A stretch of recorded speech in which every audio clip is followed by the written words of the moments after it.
En el nombre de Dios, el compasivo, el misericordioso.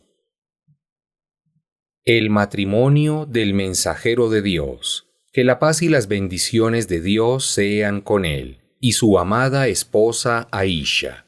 Alá esté complacido con ella.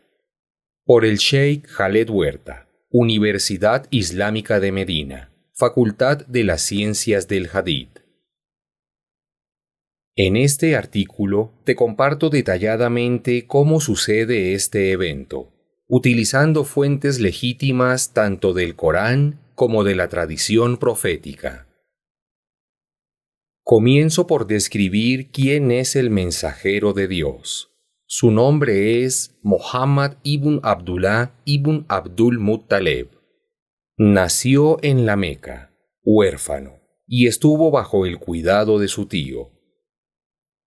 Era conocido por sus maravillosos modales y virtudes. Incluso lo apodaban el Veraz. Pastoreaba ovejas y cuando fue creciendo adoptó la labor del comercio.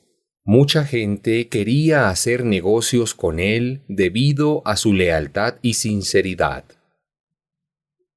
Todo esto es antes de que fuese un profeta.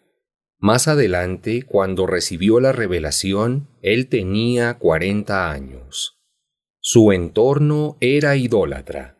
Los habitantes de la Meca adoraban ídolos y monumentos.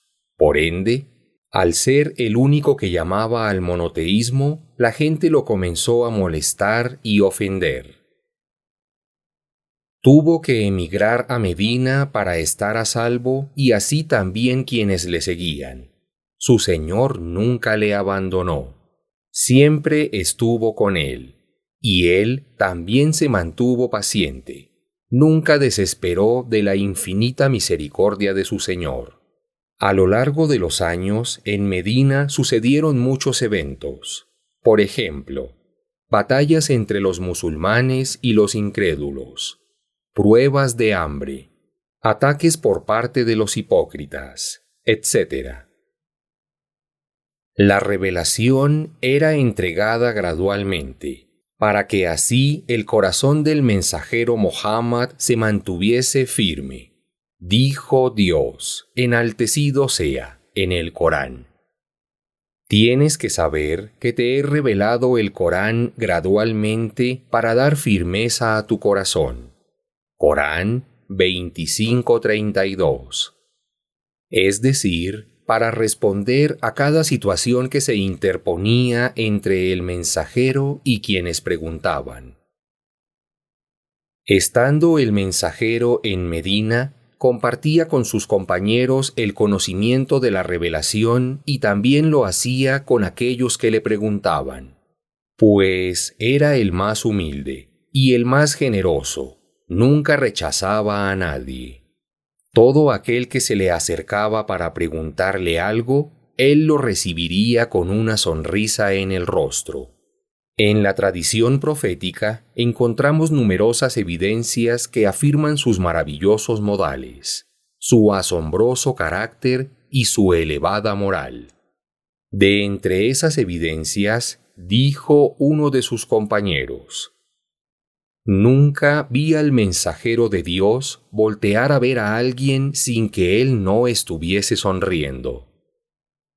Y Dios, enaltecido sea, dijo en su sagrado libro respecto a sus modales: Realmente que eres de unos modales magnánimos, oh Muhammad. Corán 68:4. De este modo, vamos conociendo mejor la biografía del mensajero de Dios. Que la paz y las bendiciones de Dios sean con él.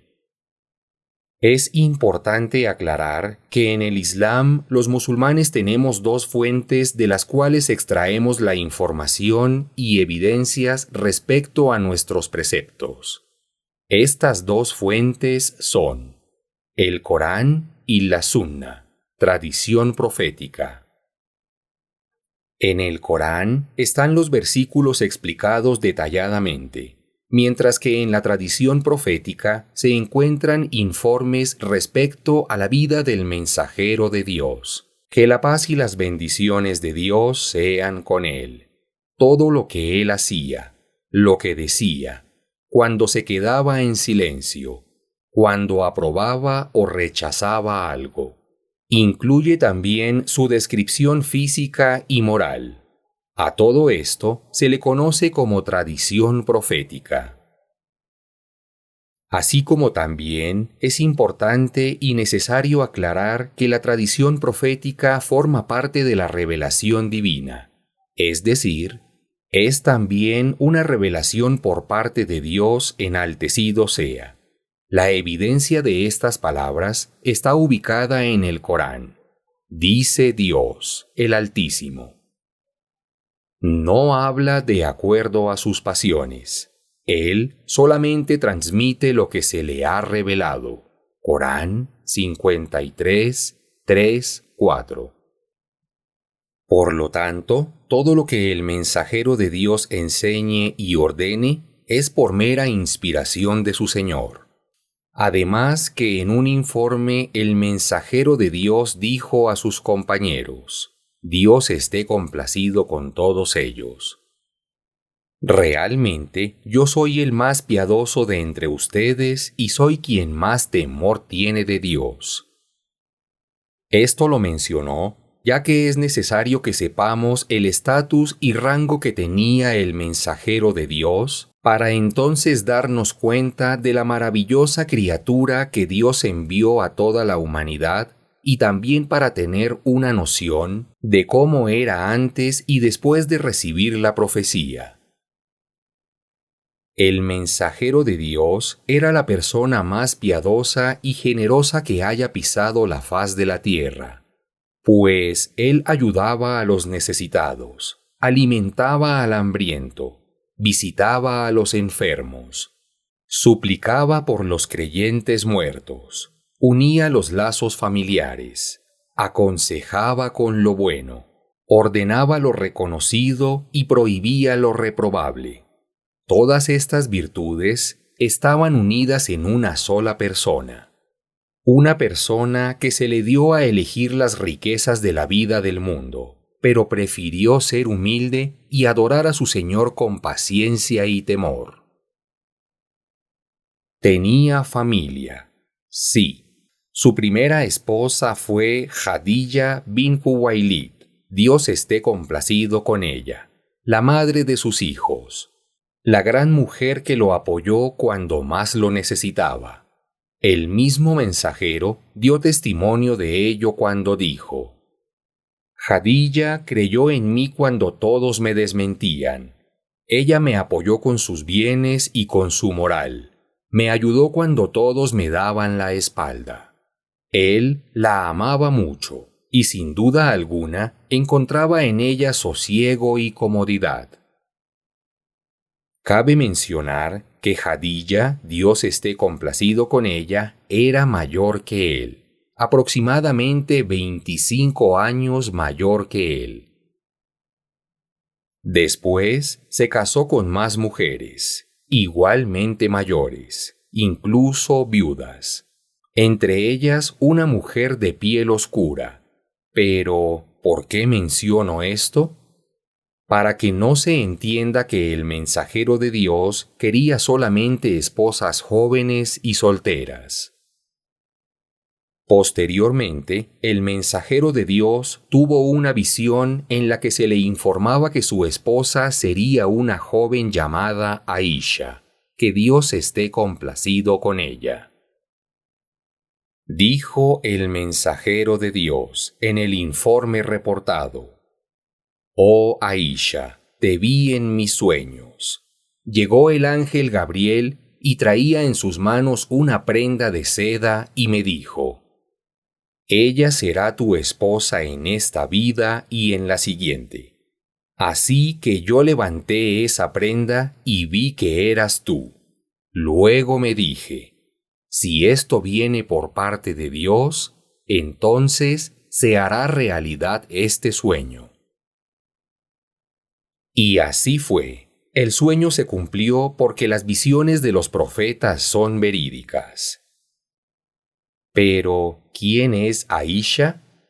Aisha es la madre de los creyentes. Su nombre es Aisha bin Abi Bakr as-Siddiq. Ella es la hija del amigo cercano y compañero fiel del mensajero de Dios. Hablo del gran compañero Abu Bakr as-Siddiq. Dios esté complacido con él. Abu Bakr sabía que su amigo era un profeta. Conocía sus maravillosas virtudes y sus magnánimos modales. Así que el mensajero de Dios, que la paz y las bendiciones de Dios sean con él, pidió la mano de su hija Aisha, cuando ella tenía 6 años. En ese momento solamente pidió su mano. Luego, cuando ella tenía 9 años, comenzó a vivir con el mensajero de Dios. La paz y las bendiciones de Dios sean con él. Es necesario entender que la vida en aquellos años era distinta. Tanto el ambiente, la gente, las costumbres y tradiciones. Especialmente los habitantes del desierto. Porque la gente del desierto suele llevar una vida más rígida y pesada, entre actividades y labores del día. No estamos hablando de habitantes de una ciudad con comodidades como las que tenemos hoy en día. Tampoco estamos hablando de una jovencita en específico, ya que todos sabemos que el desarrollo de cada persona es diferente. Entre el desarrollo del ser humano está el que es más rápido, está el que es más lento, especialmente el desarrollo de las mujeres. Y con más razón en un ambiente como el que vivían en aquellos años. Hay mujeres que tienden a desarrollarse muy rápido y aún tienen una edad muy corta. Por otro lado, eso era una tradición común que se practicaba en el pueblo donde vivía Aisha, ya que antes de que el mensajero de Dios pidiese la mano de Aisha, ya otro hombre lo había hecho, un hombre llamado Al-Mutem ibn Adi. Este hombre pidió la mano de Aisha para casarla con su hijo Jubair ibn Mutem. Así que con esta explicación comprendemos con toda claridad que no hay ningún tipo de obligación ni opresión hacia Aisha, siendo ella una jovencita, sino más bien fue un asunto decretado por Dios, tal como se mencionó en la visión que tuvo el mensajero. Era una tradición conocida en aquellos tiempos y lugares. Y Aisha era una jovencita cuyo desarrollo se apresuró a pesar de su edad. Incluso hoy en día vemos estos casos en los pueblos de algunos países. Las mujeres de los pueblos suelen tener más desarrollado el intelecto y asimismo su aspecto físico y psicológico. Otro punto muy importante es que en el tiempo del mensajero de Dios hubo muchos enemigos del Islam. Entre las ofensas que recibía el mensajero era poseído, brujo, mentiroso, entre otros, pero nunca le dijeron algo sobre su matrimonio con Aisha. Dios esté complacido con ella. Porque eso era un asunto conocido en aquel tiempo, especialmente en lugares calientes como lo era el desierto. El conocimiento está junto con Dios. Espero que sea de beneficio este artículo y ayude a aclarar muchas dudas y preguntas de personas que hablan sin conocimiento.